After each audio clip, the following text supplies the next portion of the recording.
We're good? Are the house lights still on? House lights are still on.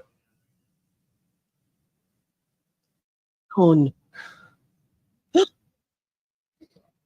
I could do that. Well, thanks. That's all that matters, Kay. Thank you. That's it. You made my whole season.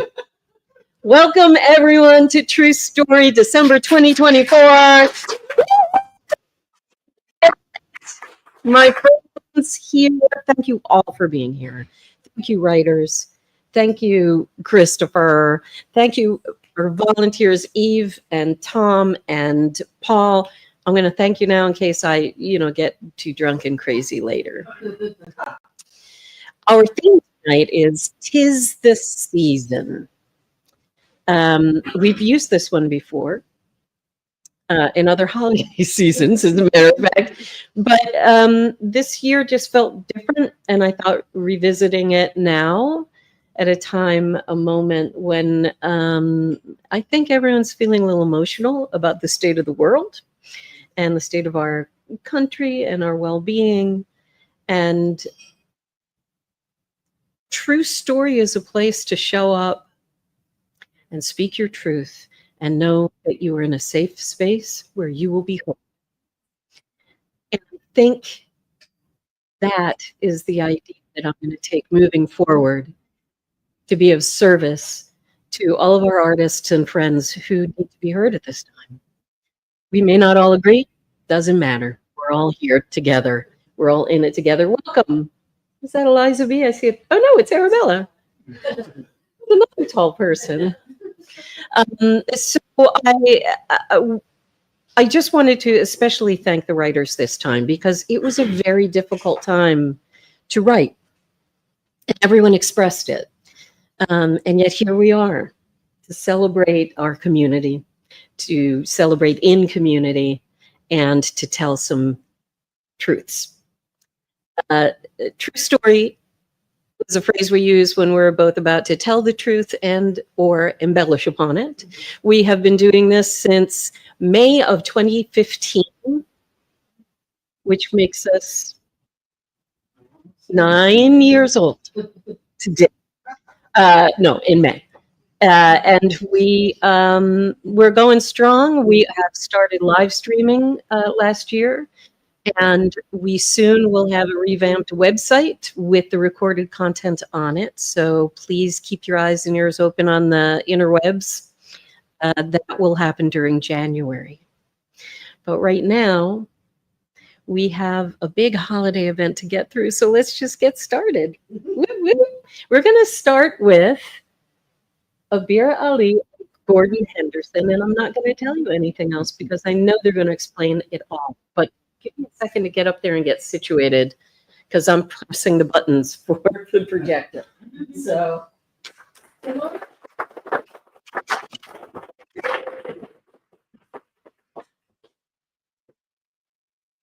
at least one of us is probably an over-explainer. So we're in the business of making calendars, and we have one with us. I know that with calendars around the holiday season, it's one of the most obvious and crassly commercial sort of calling cards you could have. We're in the company of banks and dry cleaners. On the other hand, there is a thing about measuring time, which is what could be more profound than measuring time. And there's a mortal aspect to that too. I can prattle on. Okay, so this year we talked about it beforehand, but there's a lot of planning that goes into this, and we kind of work all year. And we started at some point. We decided that what we should do is document all the kind of businesses that we like, the unknown landmarks that they might be landmarks, but they're sort of underappreciated, and they might not be there the next time you drive down a certain street. And so we decided that we would concentrate on the animals that you see in the signage and in the to do with buildings. That was just for this year. But it kind of came about. This was one of the first images. I was stuck in a hotel room in Monterey because I had a solo art show there at the museum. And I was really happy and lucky, but I was just, Gordon had sketched out this one and one other one. And I didn't have any family, or I was just like in this little town on the sea. And so this was, we started with these before we really knew what we were going to do. And I will say this, Gordon did the calendar for 39 years. I've always helped him because we've been married. We've been together a really long time. And I used to be more like, help with the glitter, help with the dirt in the bag, things like that. Go and buy the little bags to put the glitter, to put the dirt in. From a place that sold crack supplies. I mean, we started doing the crack epidemic, and there was a place down the street from us where you could buy like these tiny little bags where people would put crack in. We put dirt in them because I had a clean, a dirty calendar. It kind of included dirt, and then the next year we had a clean calendar, and it came with a little handy wipe. Yeah, the dirt was actually how I found out about that store. Was I went in, and it was 160th Street in Manhattan, and I asked for Pringles, and the guy was like, "Those aren't Pringles," and I was like, "Well, it's Pringles." They were selling all the different cans, had different size baggies in them. Oh, so that was what that was. And so I could get any kind of baggie that I needed. So we bought them. And my brother came back from Madagascar, and we used Madagascar dirt. And what was the stamp? It was beautiful dirt. It really. Said, it includes dirt. Includes dirt, yeah. Rubber stamp. But this was our first piece.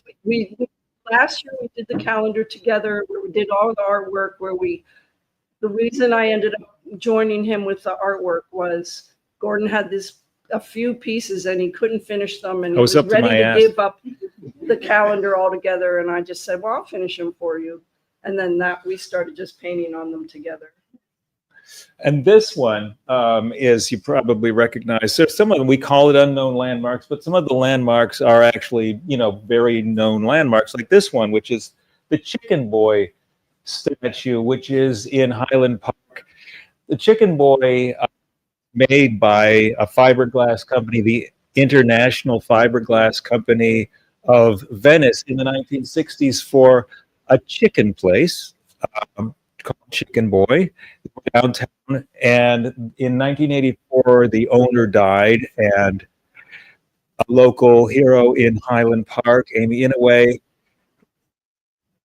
got the Chicken Boy statue, saved him from a dumpster. He was made the same company that you made the Muffler Men and Paul Bunyan statues, very manly statues, but this one, instead of a muffler or an axe, he got a chicken and a chicken head. And which, it's just mixed signals a little bit. And Amy saved him and had him in a warehouse for over 20 years. And then the community in Highland Park, welcomed him to Highland Park, where he sits atop not a chicken place but a design studio, and he is famous internationally and known as the Statue of Liberty of Los Angeles. Let's move on to another local icon of Gone. Yeah. The two lions, you don't see it, and from our perspective, you don't see both of them, but it was a glass company. The glass company was sold. The new owners didn't like the lions, so the original owner took the lions and they went to Palmdale, and where they're going to be atop a Mexican restaurant. But Elijah's not here, but she remembers a time when she was in high school, when some of the letters on the side in front were missing, so that it said Devon Ass on the front of it. But we were sorry to see the lions go. They're gone. Anyway, let's move on to the giraffe, still there. This is on Avenue 59. It was a daycare center, and it's like there's a hedge there, and the giraffe's head pokes up over the top of the hedge. I think that the daycare center's gone now, but the giraffe's still there. So these are when we just started to say, let's just look for animals in the city. And that was, they were just like, where can we find them? So then we decided to make a day. Yeah. And And I spent the whole day driving around looking for animals. and my friend Gary Leonard is a photojournalist, and documents the city of Los Angeles, and has for 60 years or so. And when I told him what we were up to, because we don't actually tell people the theme like this, but I figured with Gary it was safe, and I also knew that he would be a fountain of information. He said, "Well, you have to photograph the Ambassador Dog and Cat Hospital." We'll get to that. Let's move on to the. So this is a painting I did in college, which was, I think, like 1984, believe it or not. And that was across the street from where I lived on Cheltenham Avenue in Philadelphia, and Atlas Transmission. And then down the street was Disco Flower Mart and Disco Fish Market, two separate businesses. And I just put this in because both of us have always been looking at our urban environment, and that's the landscape. And we've both been really interested in painting those kinds of things. No, this isn't in the. There's some people. There's some people they're at the bus stop. Next. Okay, so yeah, and I was up to the same kind of thing too. And this was also done in the 1980s, and this was Bay Area people will know. In San Francisco, there was a chain called Doggy Diner, and they had that big dachshund head was their mascot. This is one that was the Doggy Diner had already closed, I guess, by this time, and it was another restaurant which was called Carousel. It was on Ocean Boulevard, right by the zoo near Fort Funston, and I doubt that the restaurant's there now, but the Doggy Diner head has actually moved across the street, where in front of the zoo they've got the Doggy Diner head. It's immortalized there, still there. Next slide. And there it is, the Ambassador Dog and Cat Hospital. And this is on Beverly, right where Beverly and becomes Silver Lake. This was the day. This is New Year's Eve day, when we just decided this is what the calendar is going to be for 2025. So we started it New Year's Eve day 2023. Yeah, that's right. This day was, and we went all around LA, just looking for animals mostly in the signs. And this was one of our places that we heard about from Gary. So we went to it. But we knew about it, but he remembered a detail that we had forgotten, which was, let's see the next slide. These are reliefs on the side of the building, the dog and cat. That looks like Missy's dog Rabbit. So we did Beverly. Beverly's one of our favorite streets in the city. So we covered Beverly from Vermont to Western. And it was somewhat episodic. I mean, you will, if anybody's been here for a long period of time, you just watch everything totally change. And Beverly just has a lot of LA flavor as far as these original buildings that aren't franchises, and they're very original to whatever the specific business is. Let's move on. There it is again. There's another view of it. We did a painting of this, or I guess Abira did. I don't know if I worked on it, but we decided to settle on the photograph. It's not in the calendar though. You have to make like at least 20 paintings, and you got to cut at least 5. It's just part of the rules. There's another place we like. This is on Beverly. This is the Miwohaka Market. Just a place we like. Very blue. It's got the cow on it. That's the arrow to get into it, because it's actually not easy to find the front door of this place. So they've got a little. They tell you where to go. Another view, and it actually says, someone put it on there, Jesus saves. In case you didn't know. This is a place that really gave me a lot of pleasure when we were in the car, and this was in Vermont, and I looked out the window. It was Elephant Dental. I saw Elephant Dental, and so we had to like New Year's Eve. Yeah. See that sign? Open. Yeah. It's Sunday, December 31st, and the place is open. And the door, the door was open. You can see the door is open, but we just thought it was a great looking place and was perfect for us thematically. So we did the maneuvering that we had to do to get close to it. Why are there half the bodies, skirts and legs? Those are chairs. Yeah. There's those Modern chairs. they were like Ames style chairs. Yeah. Okay. This is another place that really gave me a lot of glee. Bubbles Dog Grooming. And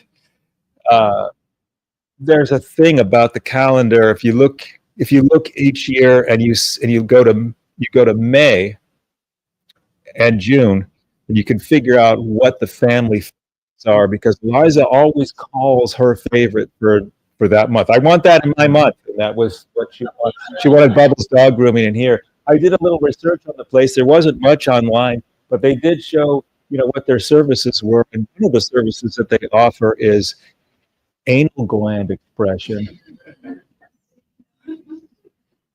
And you can see the reflections in the glass that were handsomely painted by Abira. Let's move on. This is one of my favorite places on Beverly, and a lot of times I've gone to Beverly and worried that I wasn't there, because it's very easy to just pass by and not see it if you're driving. And it's a mom and pop ambulance place, Schaefer's Ambulance. And my favorite part is that it's in the air, on the ground, but in the air it kind of looks a little like a fish. But we were sad to notice that it's closed. Everything to do with ambulances is gone except for the sign. It's just it's a vacant lot. But that sign is so lovely. I hope somebody saves that. Okay.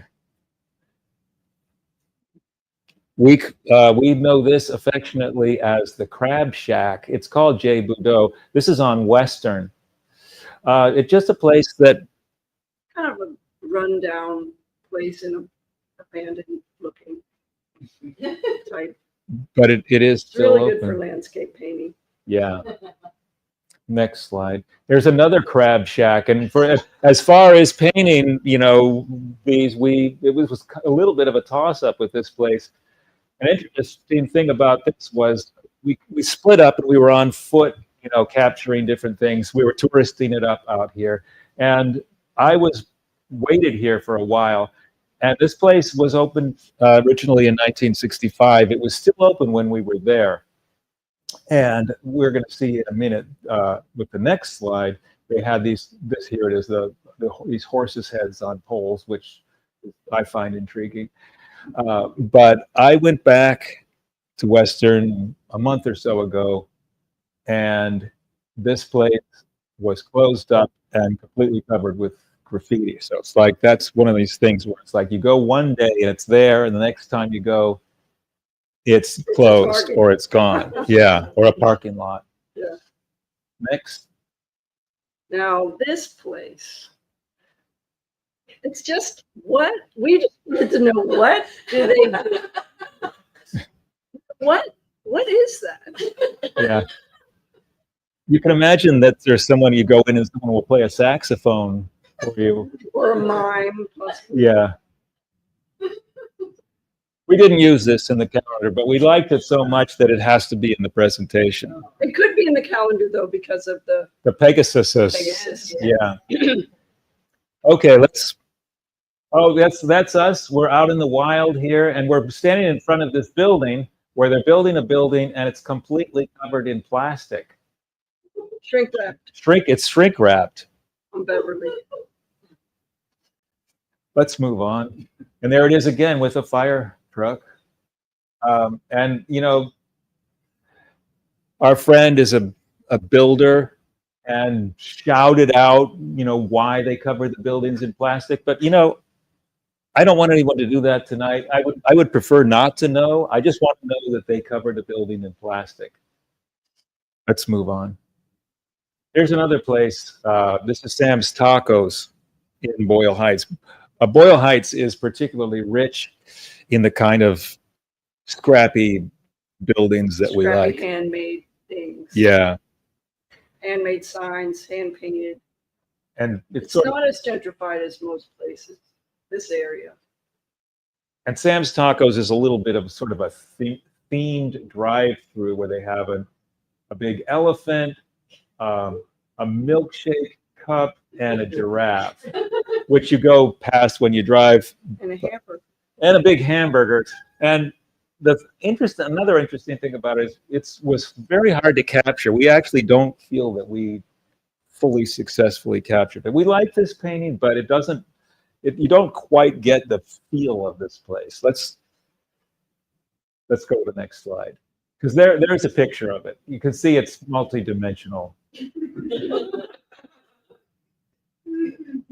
Next slide.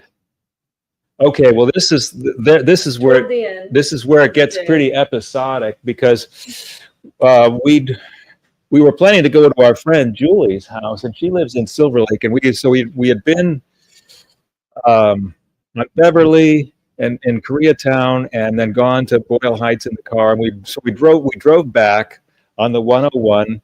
We get off the freeway, and on the ramp to get the off ramp to get to Silver Lake Boulevard, we heard a very loud sound and ran over something of some heft. We didn't have any idea what it was, but it was significant sound, and you could kind of feel it in the car. And so I was driving, we pulled up in front of an automotive place, which you'll see in just a second, Songs Automotive. And I got out and looked at the car, and the tire is completely flat. I mean, not just like it had a leak, but it was already completely flat. And so we called AAA, and Abira went and captured this. But we called AAA, and the guy showed up. It's all automated now. You used to talk to a person. Now it's all automated. A guy showed up. He's in a pickup truck. He's a nice kind of guy. He'd just gotten out of jail.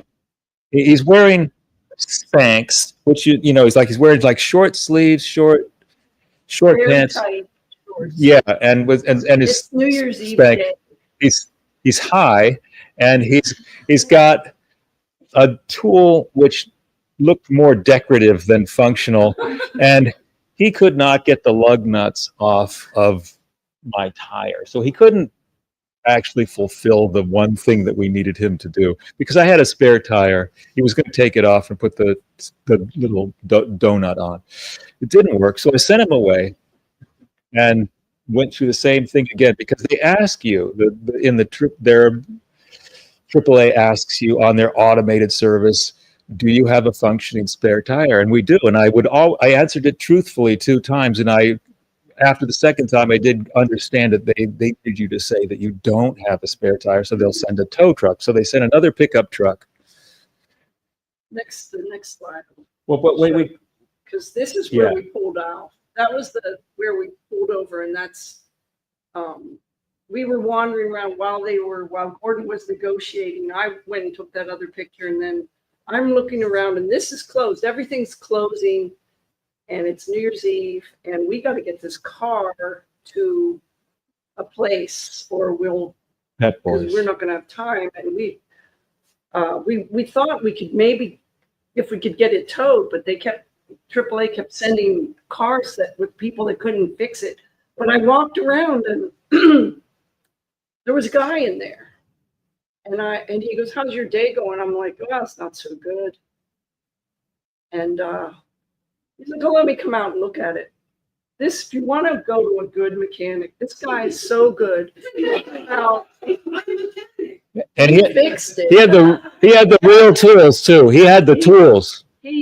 Those two guys from AAA they didn't know what they were doing. But it was New Year's Eve, so I guess they don't use their best guys that night. And they give them decorative tools. But he got it. He fixed it for us, and he said he took out like a hammerhead. Or Yeah, it was. He that said, was in the tire. yeah. Like a piece of it. He put his thumb in it. That's how big the hole. He put his thumb in it. He said, "Well, you ran over a hammerhead." Yeah. Okay, so this is on Temple, and this street this is Hi-Fi Deli, which they had a giraffe out in front of it. The deli's now closed, but we knew this street pretty well because our friends had grown up over there. We spent a lot of time on that street, and I always loved that particular block because on one side of the street was the Hi-Fi Deli with the giraffe sign, and on the other side of the street was a hardware store with a big saw sign. The saw and the hardware store are gone. The Hi-Fi Deli sign is still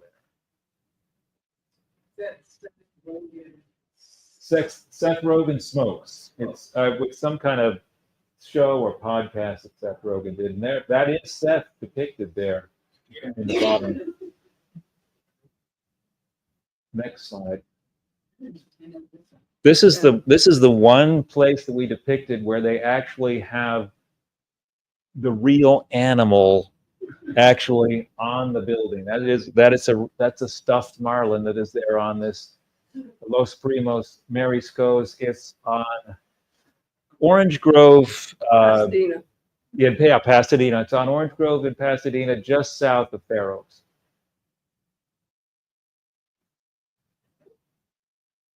This is the Eagle Rock Motel in Highland Park. This is kind of close to us. Next. Fox's Restaurant in Altadena. This is Cypress Best Charbroiled Burgers in Cypress Park. We just Abira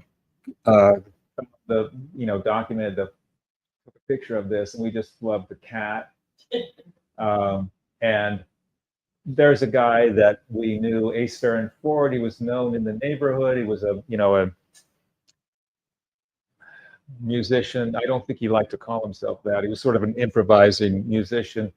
But we lost him this year, so I put him in this picture. He's not actually in the original evidence that we have, but we added him to it. Next. This is the building in Chinatown on College Street that has two addresses, one on each side of the building. And it didn't really totally fit our theme, so we added the dog walker. Well, we started with, this was one of the early ones when we didn't know what we were doing. Yeah, right. And Gordon had started it, and I finished it. And then we put the dog walker in. But you got it. Sometimes you just have to find a way. Yeah. You have to grandfather things into your theme, which actually, coincidentally, we did on this one too, because there were no animals here, but we still. Because that closed this year too. Pigeons on the wire, yeah. And so this is where another landmark at the Highland Theater has been there for 100 years, and this year they did not renew the lease, and the building is closed now. But it may open again. Who knows? It's one of those things that has not been announced. And there's a movie about this. There's a documentary about the Highland Theater, which is very interesting, actually, if you ever get a chance to see it.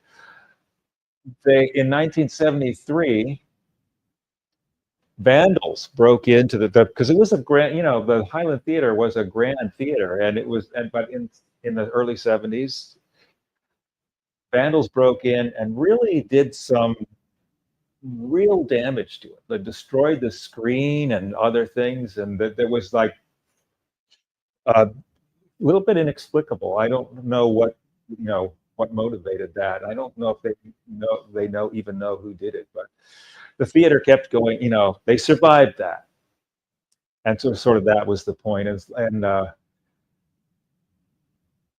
we don't want to end on a bummer with losing this landmark, but because it maybe it will become a theater again. Maybe the building will be saved. We don't know that, but we want to hold our heads high and live another day. And we're documenting these things while they're there, so because we want to document the city that we know and live in.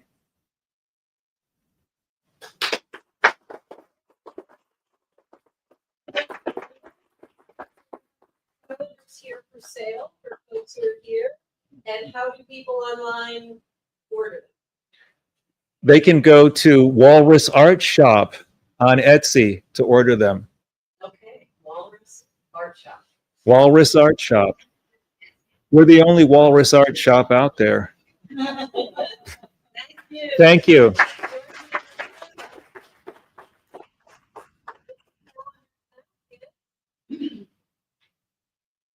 Welcome back to our stage, Helena. Do you want to go? Sure. So, Tom let me get me some water. do you need water? Yeah.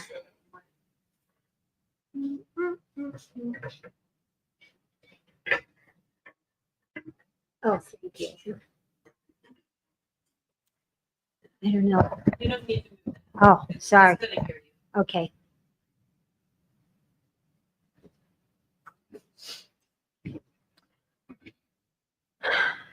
When I was a girl of 8, awaiting the Christmas holiday with joyous, pants-peeing anticipation, my mother told me that she was mad at Mary, who lived in the row house next to ours in Baltimore. So when Mary wished me a Merry Christmas, my mother confided, instead of saying Merry Christmas back, I said, Mary kiss my ass. I was shocked. That seemed sacrilegious. This Christmas memory stayed nestled in my mind like RFK Jr.'s worm. I wondered, why did my mother just tell Mary to fuck herself? My mother was not a fancy lady. She didn't get her hair done. She didn't wear makeup. I don't think she owned a pair of high heels. What she did have was perfect white teeth that she kept in her purse. If someone knocked on the door, she'd say, run and get my teeth out of my pocketbook. They'd be smiling up at me from the bottom among the tobacco flakes. That's why I had PTSD. Our family didn't put on airs or even concern ourselves too much with basic hygiene. White trash, I do not accept that epithet. It was hardworking families like ours that made this country what it is today. An imperialist, nuclear-armed superpower feared and reviled the world over. But I was a thinker, not a laborer, so I went to college. Like most college students, I was broke, so I sustained myself on the free hors d'oeuvres provided at university-sponsored events. If I needed clothes, I stole them from my boyfriend. I especially loved his underwear. No, I wasn't trans like all the kids are nowadays. His underwear were just comfy and clean, unlike my own threadbare panties. After graduation, I moved to Seattle at the height of grunge. Punk had been groundbreaking, but it was a lot of work What with the crazy glue mohawks and those plaid pants with all the zippers. Grunge rockers wore whatever clothes were laying around. You could find clothes everywhere in a dumpster or on a clothesline.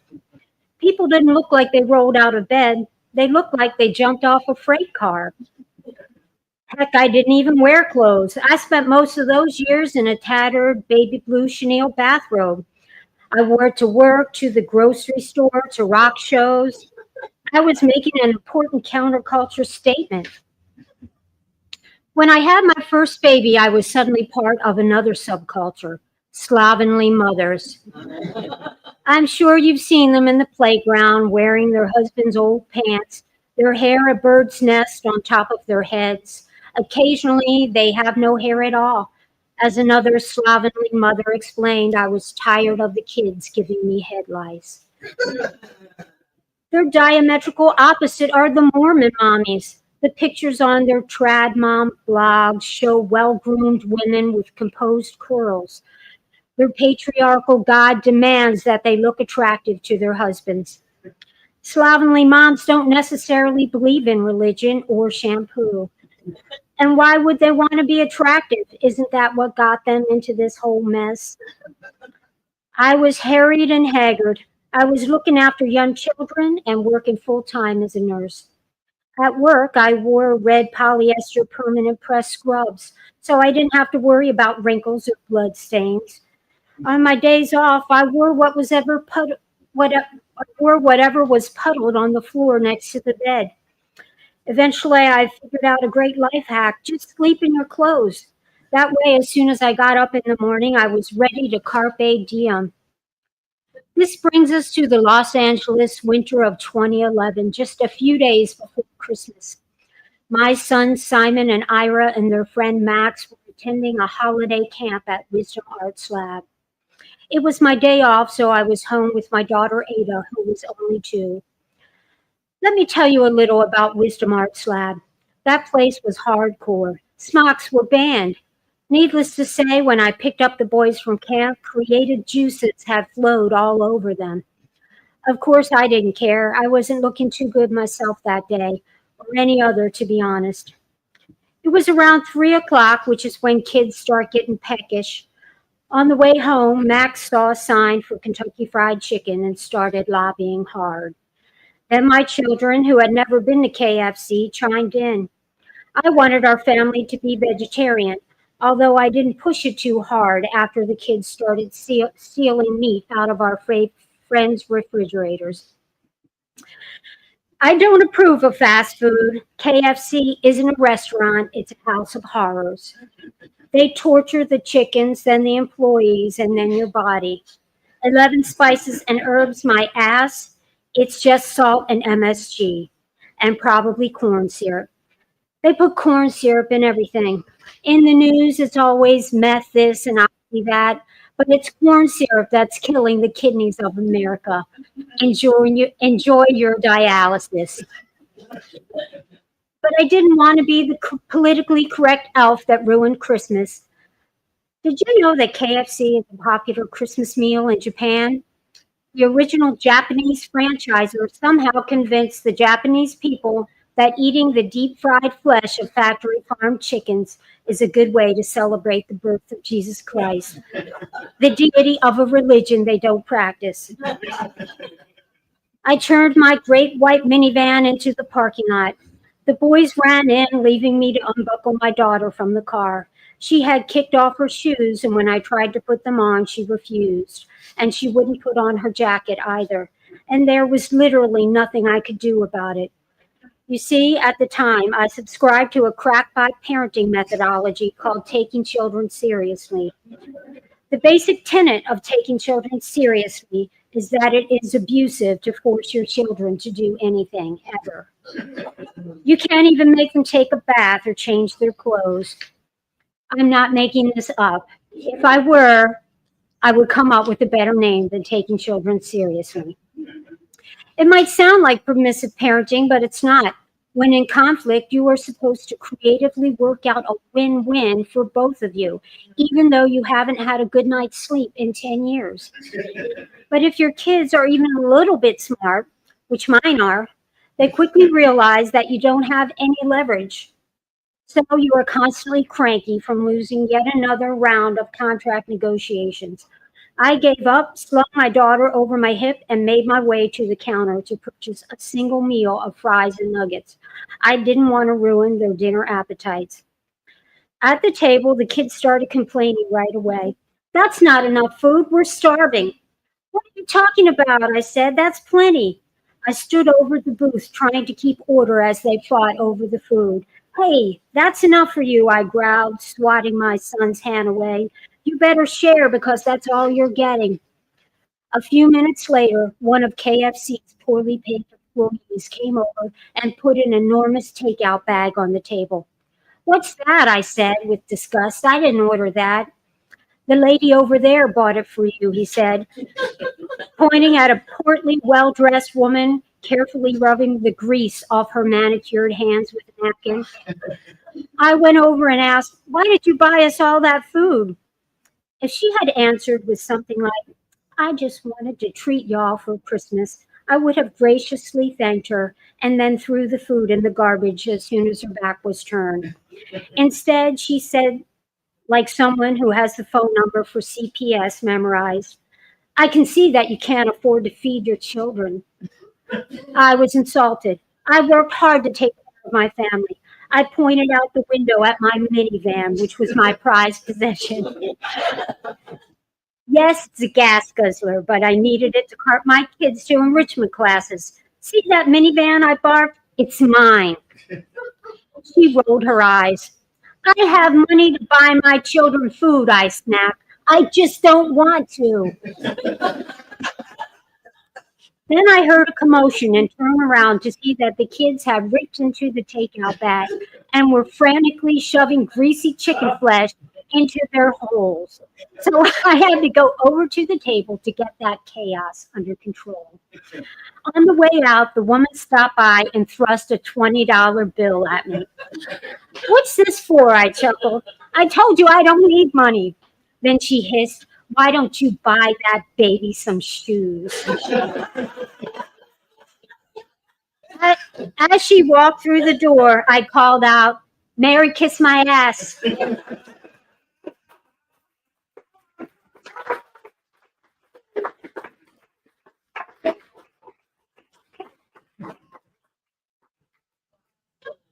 Thank you. Maybe you got shoes now?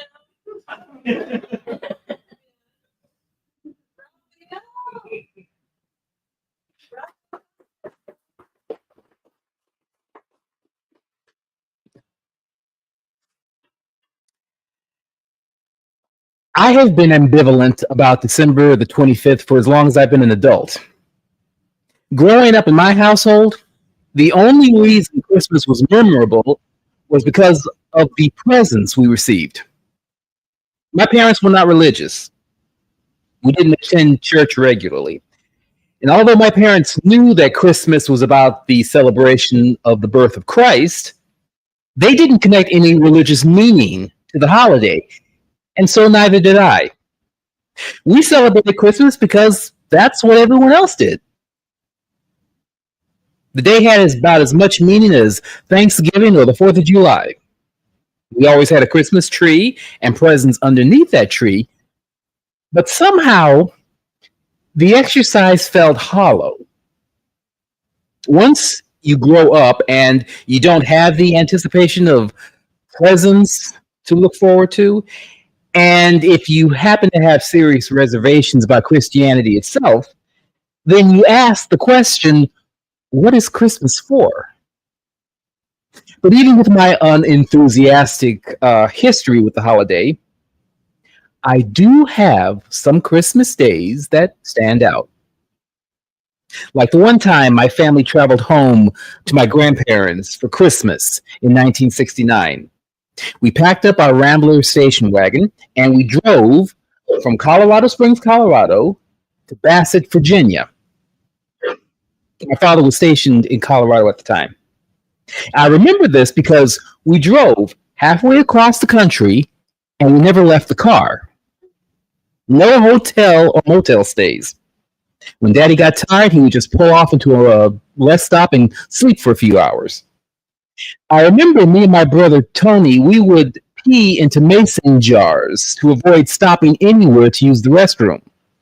And I didn't understand why we did that until years later, when I learned about Jim Crow and segregation and the dangers of Black folks traveling. So anyway, we arrived at the big house. That was my grandparents' house. And I remember Grandmama Ruth and Granddaddy Carol sitting in the living room watching Hee Haw. It was Christmas Eve. My Black grandparents sat and watched the country version of Rowan and Martin's Laugh-In. And they loved it. Even though Charlie Pride was the only Black person who ever appeared on the show. And I also remember eating so many tangerines, I made myself sick and continually vomited throughout that trip. We drove back to Colorado, me still sick, lying in the backseat of the Rambler. When we arrived home, I woke up the next morning.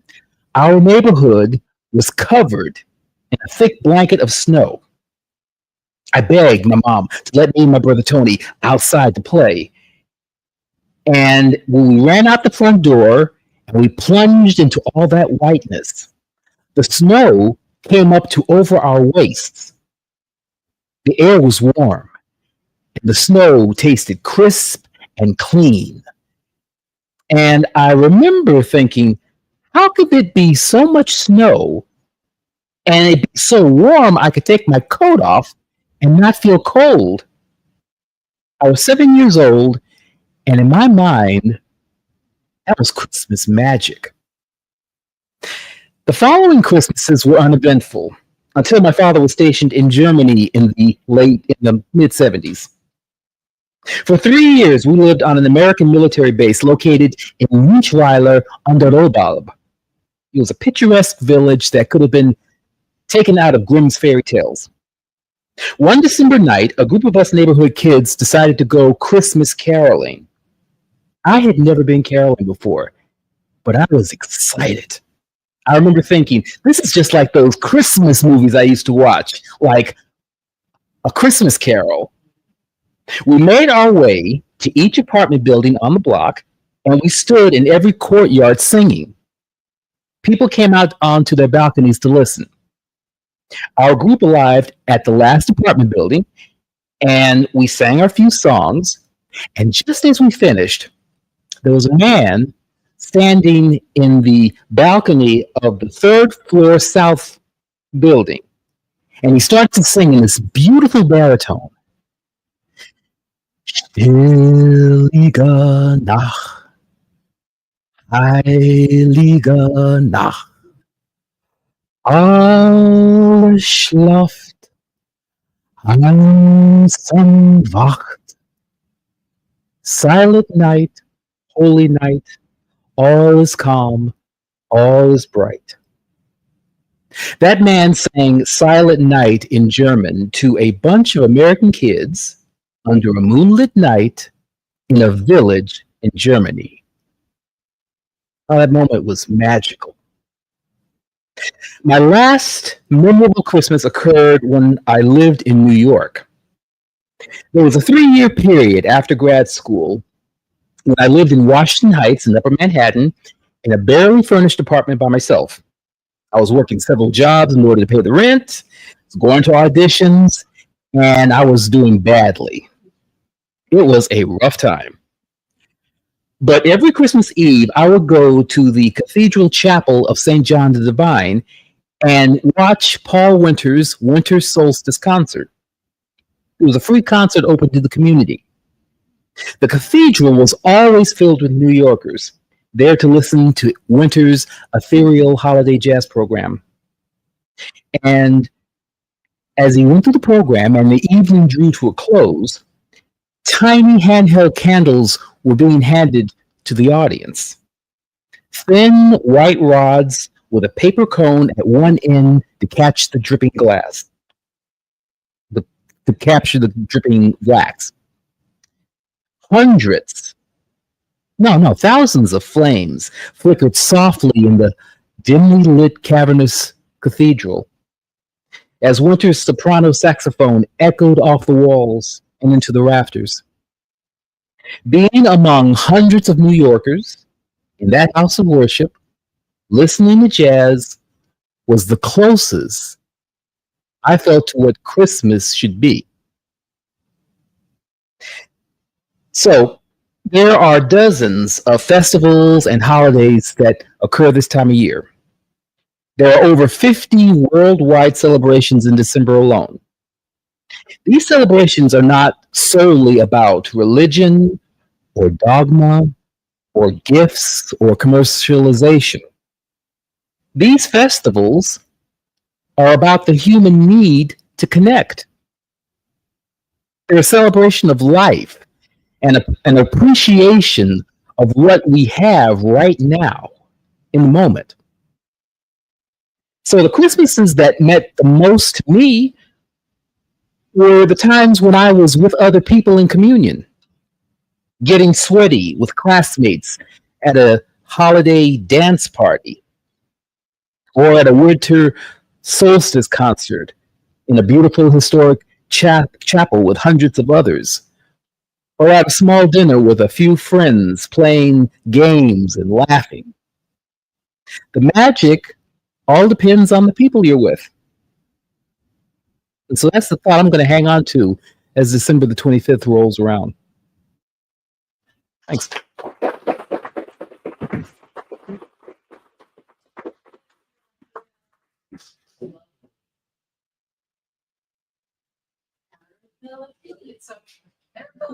Welcome to the Yeah.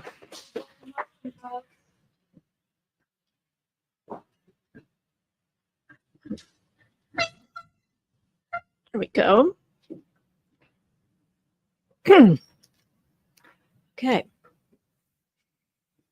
It is November 2016, and you know what happened. I go to an election night victory party, and the evening ends with all of us dazed, confused, and stumbling out to our cars. I have a feeling of suffocation.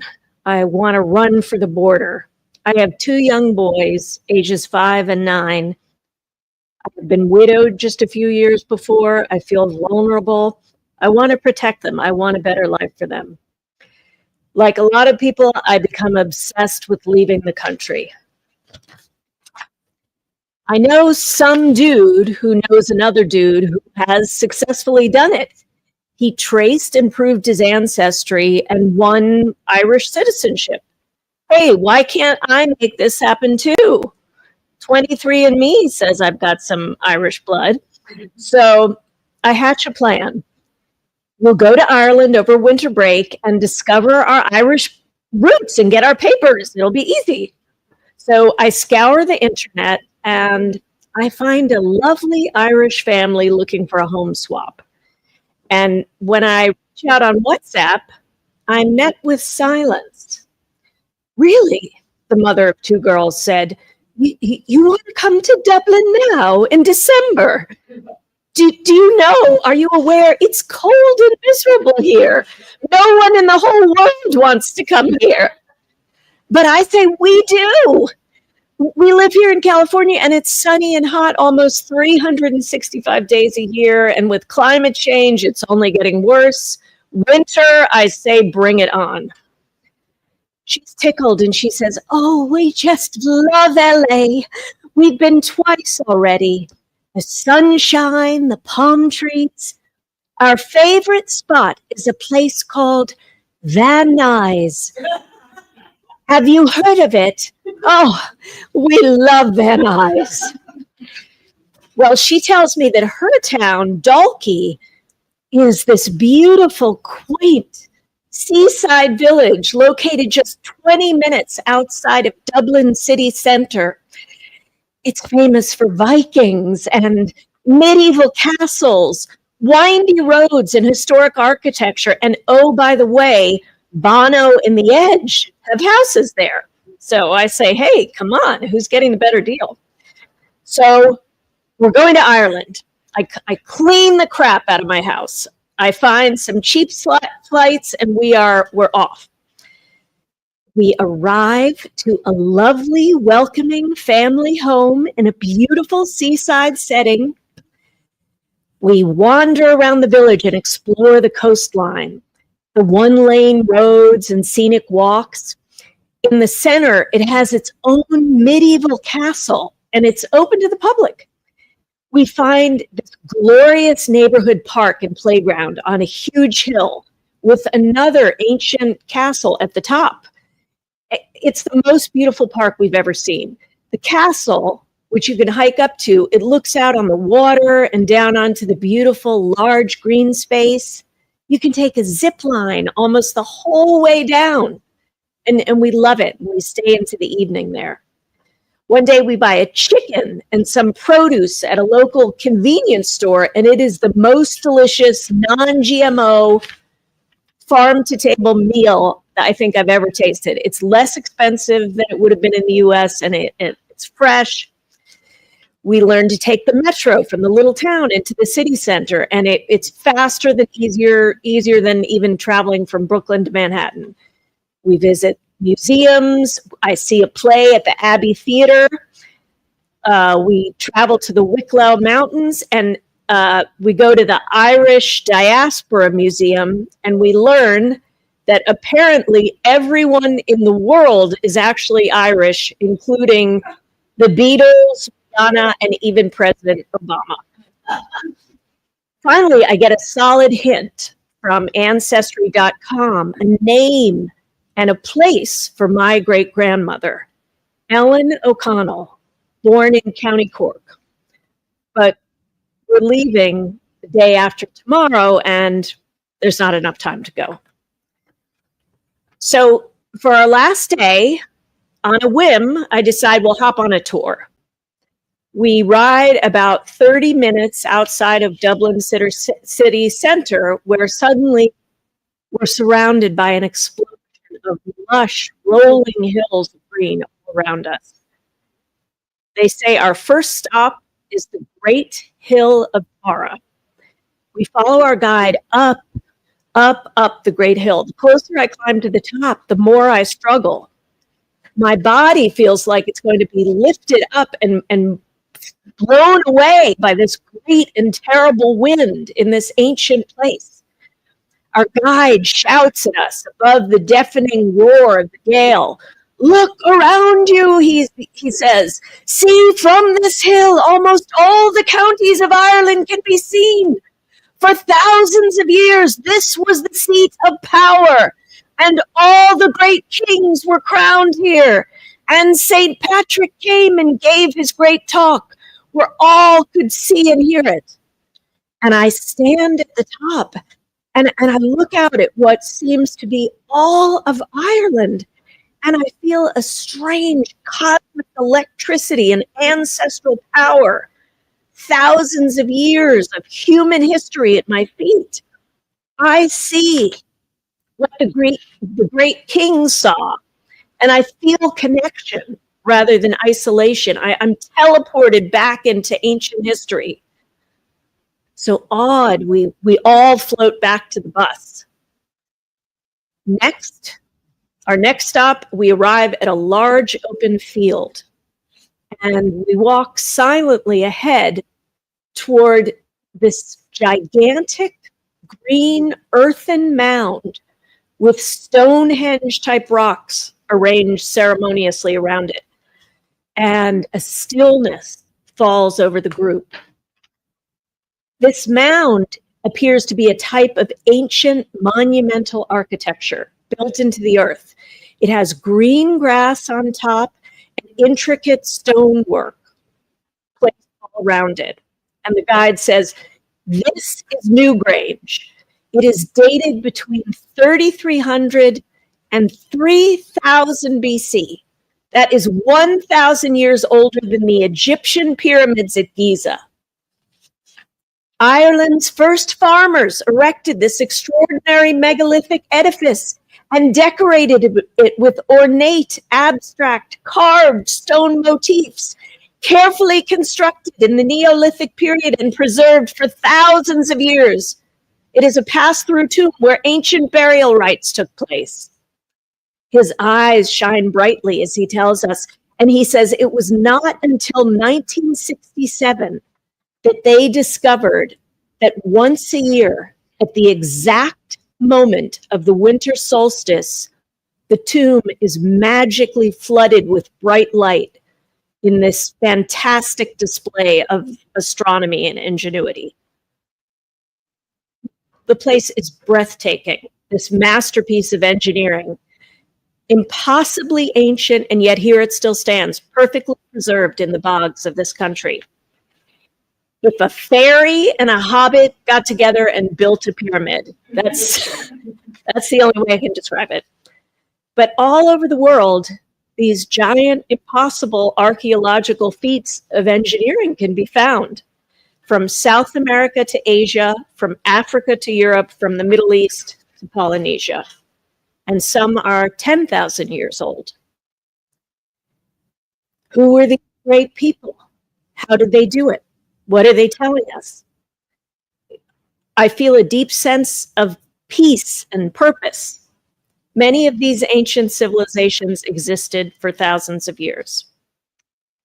And this is something that I am not really in touch with as I drive from the 5 to the 134 to the 170 to the 101 to the 405 to the 118 in LA. But I wonder now in 2025, will I be able to find a clue to my great-grandmother's birth record in Cork, and maybe that will be enough to get me an EU passport? In Ireland, if your profession is writer, you pay no taxes. Will my kids get to go to college for free? Will I ever have free insurance? According to ChatGPT, it is probably no.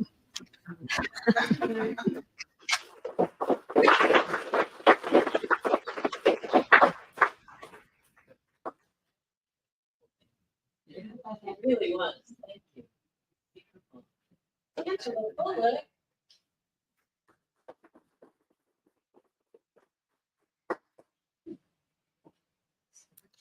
Lizzie, I just want to thank you for always providing this space for storytelling. And yeah, I'm not an atheist.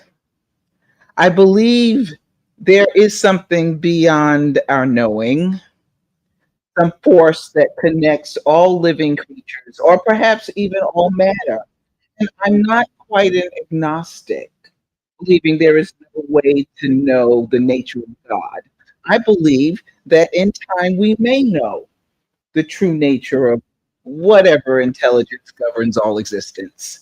But right now, I tend towards the concept of humanism, believing that the value in and the goodness of human beings is what moves and shapes our experiences.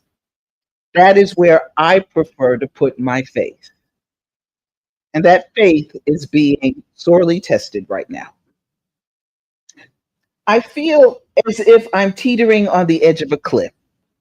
I'm not about to jump. Instead, it feels as if the ground under my feet is beginning to crumble, and I'm afraid the earth upon which I'm standing is going to break away and disintegrate, and I will begin falling into an abyss of unknown darkness. Perhaps I'm being overly dramatic. I am a baby boomer. That generation born between 1946 and 1964. I was born in the mid-50s at the peak of the baby boom. And when I was a schoolgirl, my textbooks taught me that I lived inside a melting pot. A metaphor for multiculturalism, the melting pot concept began gaining acceptance during the early part of the 20th century as waves of immigrants began to flood into the country from around the world. On October 5th, 1908, a play entitled The Melting Pot written by Israel Zangwill, opened in Washington, D.C. It said that former President Theodore Roosevelt leaned over the edge of his box and yelled, "That's a great play, Mr. Zangwill. That's a great play." While the phrase melting pot was coined sometime after the turn of the last century, the sentiment that this was a multicultural society began to take root much earlier.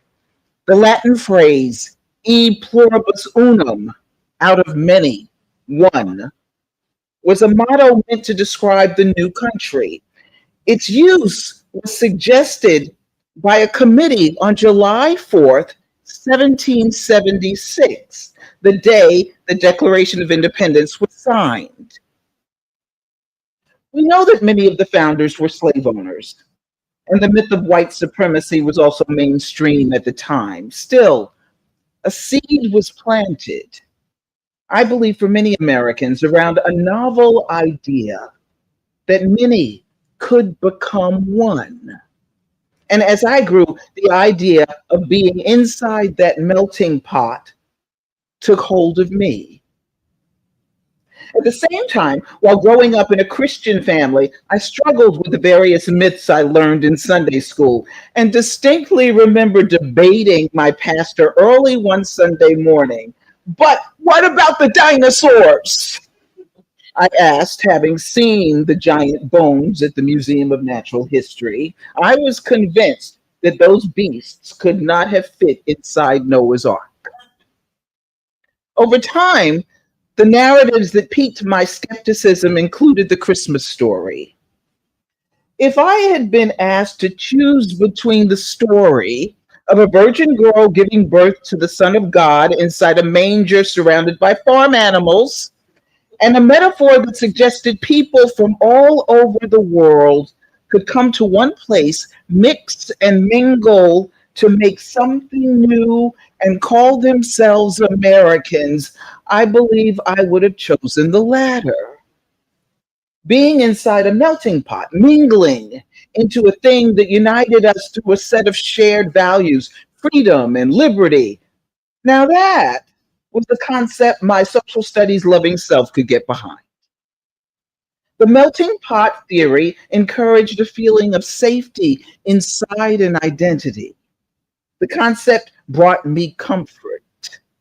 I didn't know at the time that I was being indoctrinated, that the myth of the melting pot encouraged an erroneous belief that we Americans were or could be a cohesive whole, a one.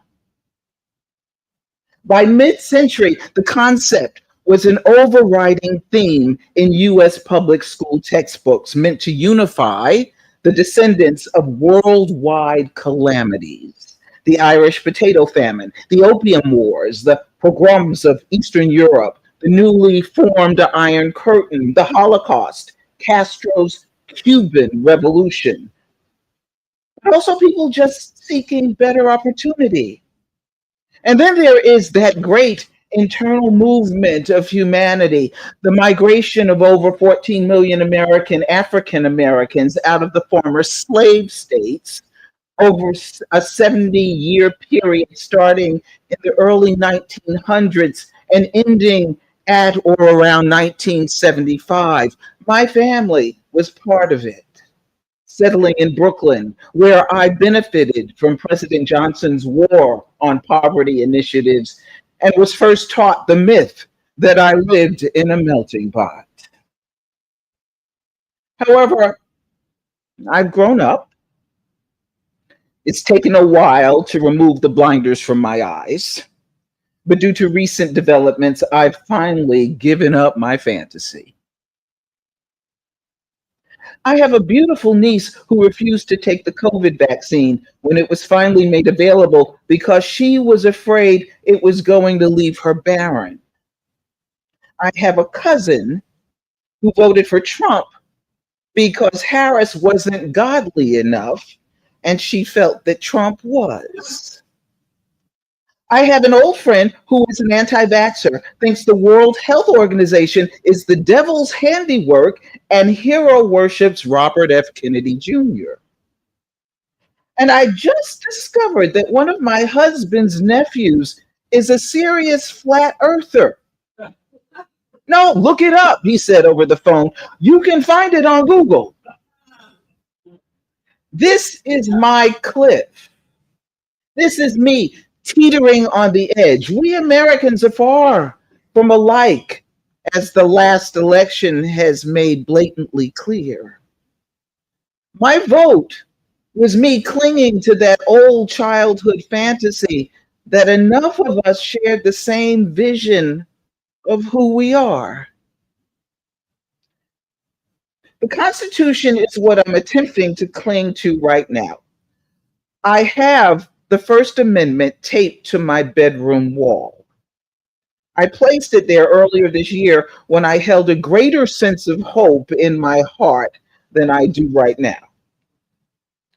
But I now cling to the words, hoping they will sustain me, hoping that those Americans who chose to vote the way they did will come back to these ideas before we lose it all.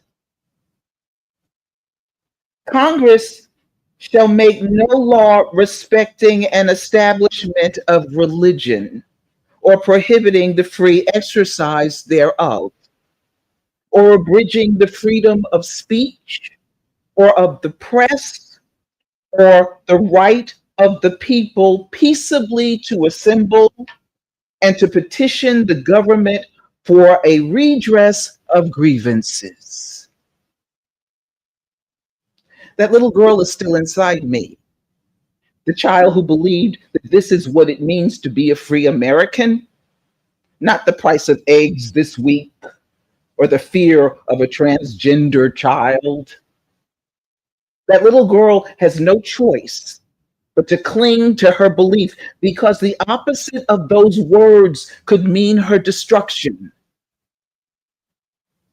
The flawed and brilliant men who wrote those words were social scientists. Science is about experimentation. Scientists and artists start and stop and start and stop. They do not get it right the first or the second or the third time. So what they must do is keep trying, reworking the experiment, the concept, keep mixing the formula, the recipe, until we get it closer.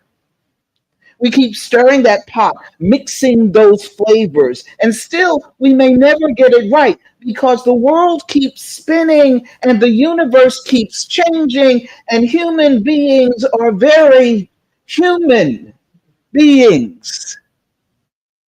So I ask myself, what am I meant to do? What is my job as an artist in this season? 'Tis the season for what exactly? To remind ourselves of the richness of our diversity, or will it be a season based on revisionist history and white supremacy? That we are a people possessing a shared responsibility to protect our values as set forth in that Constitution, or a country bent on governing through retribution, misogyny, regression, hatred, and greed? Perhaps this democratic experiment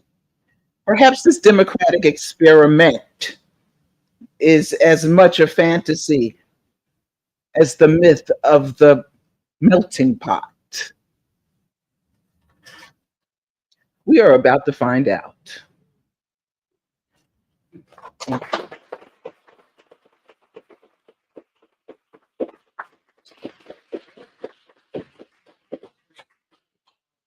Thank you. Angela has an ability to really catch the moment, and I am so grateful. I'm honored to have this stage for you. For all of you. Arabella, welcome to the True Story family and community. Arabella, well done, right?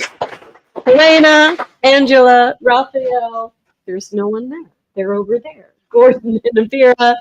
Thank you, thank you, thank you for your talents and your honesty and your truthfulness. Thanks for sharing your truth. So thanks everybody who came out. There's a lot of cookies and cake out there. And if you folks at home were here, you could have some, but you're not. Please donate if you can. We run on your support, so thank you. And our next event won't be till February, but we will have some of our stories online very soon. But February 2nd, and the theme, of course, is Groundhog Day. Oh, yeah. You're welcome. Thank you. So thanks, everybody. Have a wonderful holiday season. Thanks for coming. Thank you, everybody. Now it's a party.